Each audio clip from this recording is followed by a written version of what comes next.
Hey everybody, Cinephile Mike is here, and it is day 93 of Award Season Reviews, Season 3. 97 reviews coming at you in 97 days, covering many of the films contending for awards recognition this season. Now, as we're wrapping up the season, some of the films I have left are either still in theaters or are streaming. So all the information related to critical response, box office, predictions, nods, wins, everything is current within 7 days of recording and posting, and as always, these reviews are spoiler-free. Also, make sure you're checking out my website, cinephilemike.com, for lots of great award season content, including the Where Can I Watch It spreadsheet and my short videos predicting who will win each of the Oscars come Sunday, 4 days away. You want to make sure you check those out.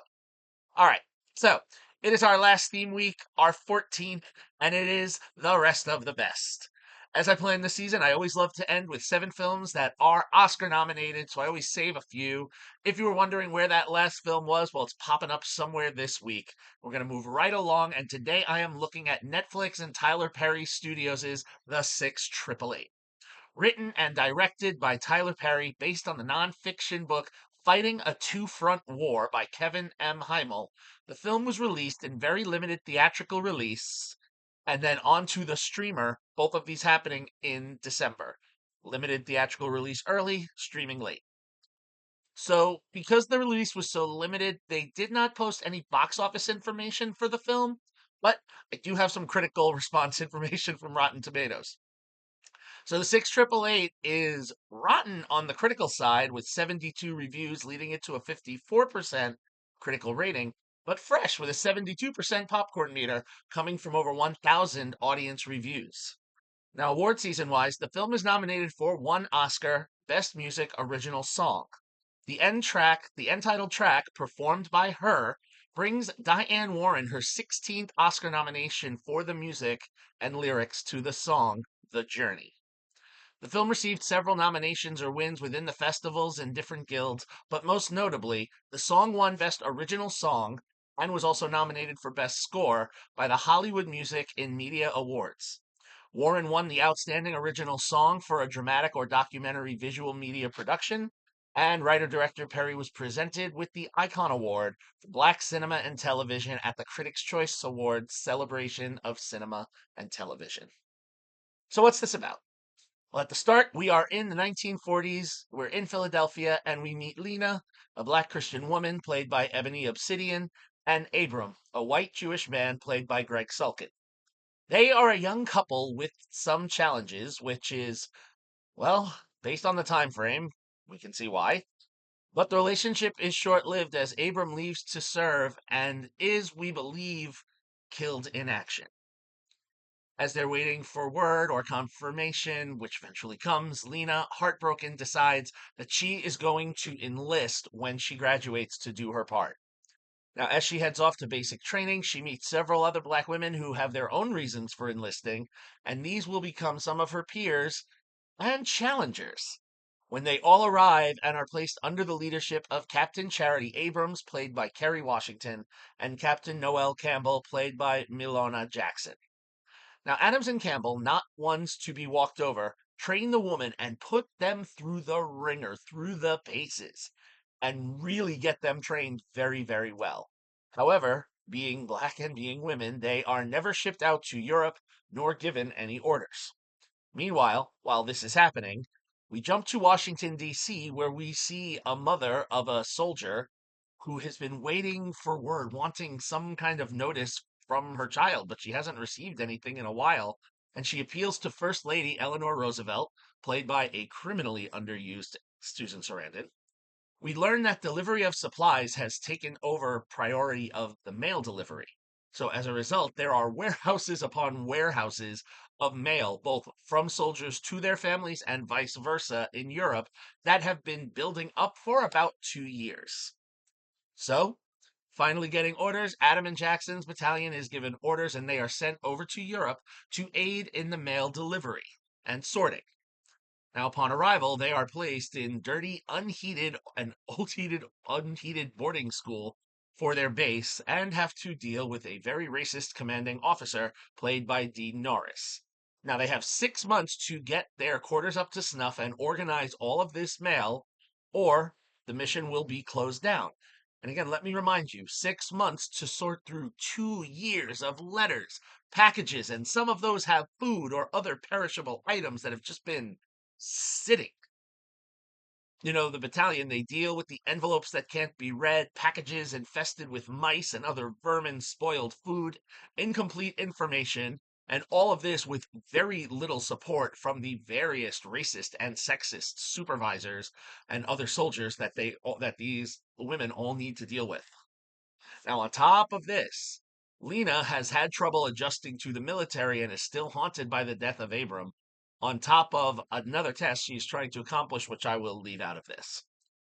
So while I'll end it there, whether or not you know the history that this film touches on, there is some happy endings, but not everything ends on a high. Here's the thing.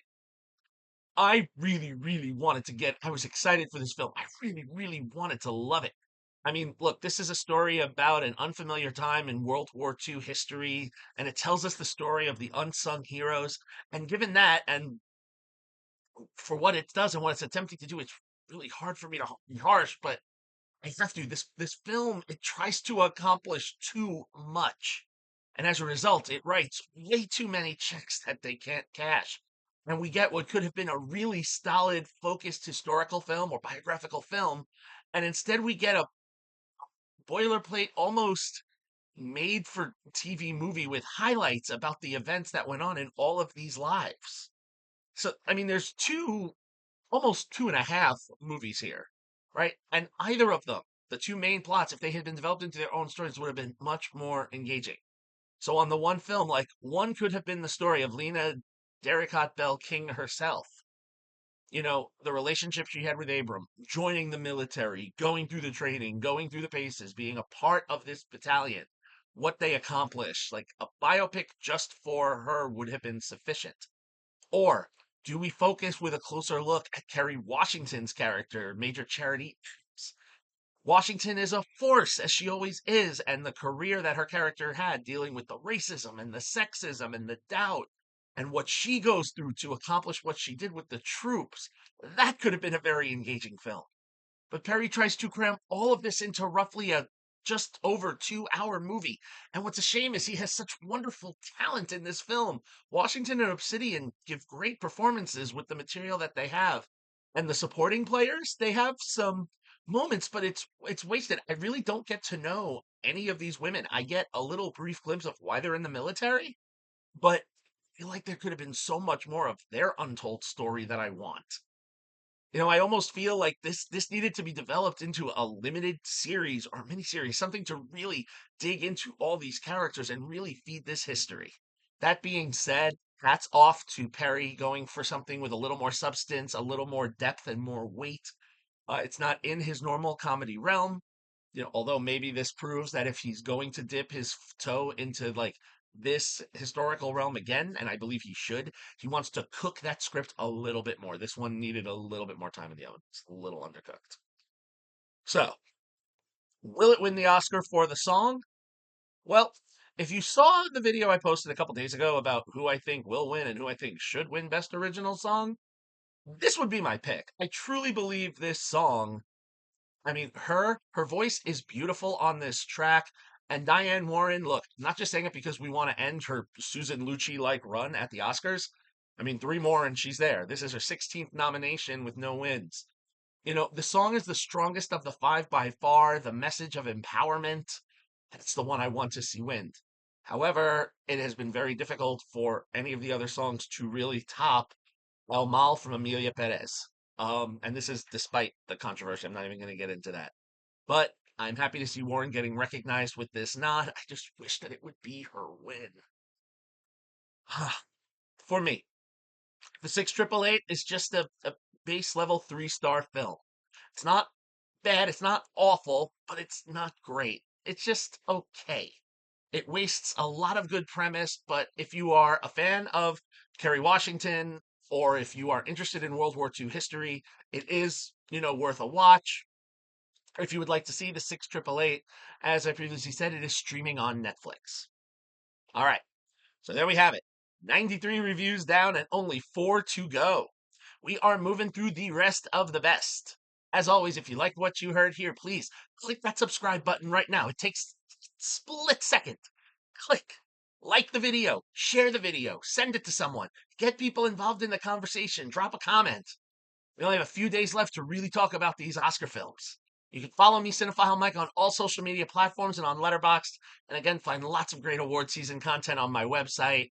The spreadsheet on how to see all of these films and so many more. Track predictions, track nods and wins, and also find my video series on who I believe will win the Oscars this year.